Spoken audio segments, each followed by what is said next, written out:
Neste vídeo, um estudante dirige algumas argumentações a Milton Friedman relacionado ao capitalismo e a sua relação com a liberdade e riqueza dos países europeus ocidentais e a exploração das colônias. O estudante argumenta que a maioria dos países capitalistas sofre de extrema pobreza, governos repressivos e altas taxas de desemprego. O estudante também questiona a avaliação da riqueza acumulada pelas chamadas democracias ocidentais e pergunta por uma reflexão honesta do porquê esses países se tornaram tão ricos. Ele insinua que existe uma relação direta com a escravidão, as relações comerciais e a riqueza desses países europeus ocidentais. E essa é a resposta do Milton Friedman. Em primeiro lugar, há um sentido em que todos os países do mundo são capitalistas. A União Soviética é capitalista. Todos os países do mundo têm um grande capital sob controle. E a verdadeira questão é, naturalmente, a organização pela qual o capital é controlado. E na União Soviética é controlado pelo Estado, ou por funcionários do Estado. Em segundo lugar, eu tenho falado por 1 hora e eu gostaria de falar com você por 10 horas. Numa discussão aprofundada, concordo certamente com você que o capitalismo não é uma condição suficiente para a liberdade, é uma condição necessária. Eu nunca falei que onde quer que você tenha capitalismo, você tem liberdade. Eu nunca falei isso. Eu nunca fiz essa afirmação. Fiz a afirmação contrária. Onde quer que você tivesse liberdade, você tinha capitalismo. O capitalismo é uma condição necessária para a liberdade, mas não uma condição suficiente. Além disso, você precisa de um acesso relativamente amplo ao capital e de um Estado relativamente livre. De novo, relativamente. Você precisa de competição. Eu costumo me referir a ele como capitalismo competitivo, para distinguir de certos tipos de sistemas que foram capitalistas e têm todas as más qualidades que você descreveu. Em segundo lugar, simplesmente não é verdade. O enorme aumento da riqueza nos países livres do Ocidente tenha surgido da escravidão. A escravidão foi uma mancha na nossa história, não há dúvida.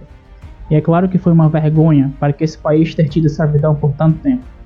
Mas se você pegar a Grã-Bretanha, que não tinha escravidão, a Grã-Bretanha não tinha escravos. O Japão não teve escravos nos 100 anos de restauração Meiji.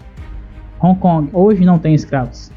E você se pergunta se quer saber como as pessoas se sentem. Pessoas como se sentem sobre sistemas diferentes. Você pergunta como elas votam com os pés delas. Você pergunta se é Hong Kong que tem que colocar a polícia para impedir que as pessoas de Hong Kong entrem na China, ou é a China que tem que colocar a polícia para impedir que as pessoas da China entrem em Hong Kong. Então, olha para a maneira como as pessoas votam com seus pés antes de julgar qual sociedade lhe dá melhores condições. Mas de qualquer forma, deixe-me ir ao ponto final do colonialismo. Em primeiro lugar, não é verdade que a riqueza ou os benefícios do Ocidente derivam da exploração das colônias. Os fatos estão contra você.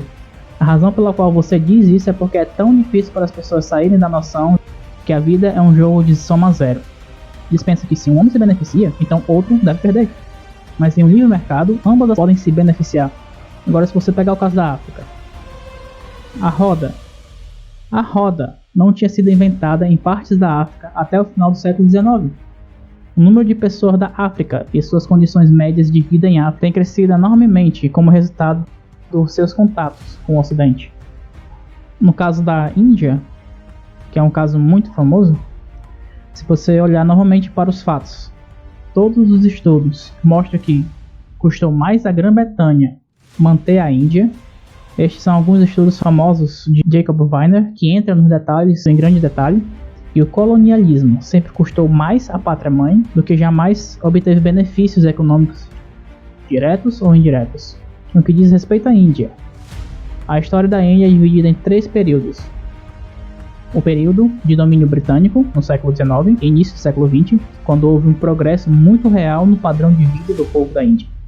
O período dos anos 20 e 30, quando houve uma grande luta contra a Grã-Bretanha pela independência, quando houve essencialmente estagnação na Índia e não houve crescimento.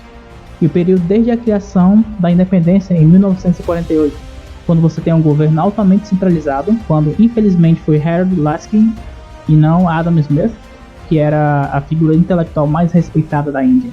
O povo da Índia tem estado em pior situação sob um governo independente e não colonial do que antes. Então, colonialismo? Bem, onde é que você tem colonialismo hoje? Por trás da cortina oriental, atrás da cortina de ferro. Você tem a Rússia, que é um país mestre. Quero dizer, não a União das Repúblicas Socialistas Soviéticas, mas a Rússia, que é um país mestre, com uma grande colônia em torno dele dentro da União Soviética, na Polônia, na Tchecoslováquia e Hungria. Esse é o grande exemplo hoje do seu tipo clássico de colonialismo. Os Estados Unidos, o que com exceções triviais, não foi um país colonialista. Tinha as Filipinas, teve as Filipinas por um tempo. Cuba não foi colônia dos Estados Unidos.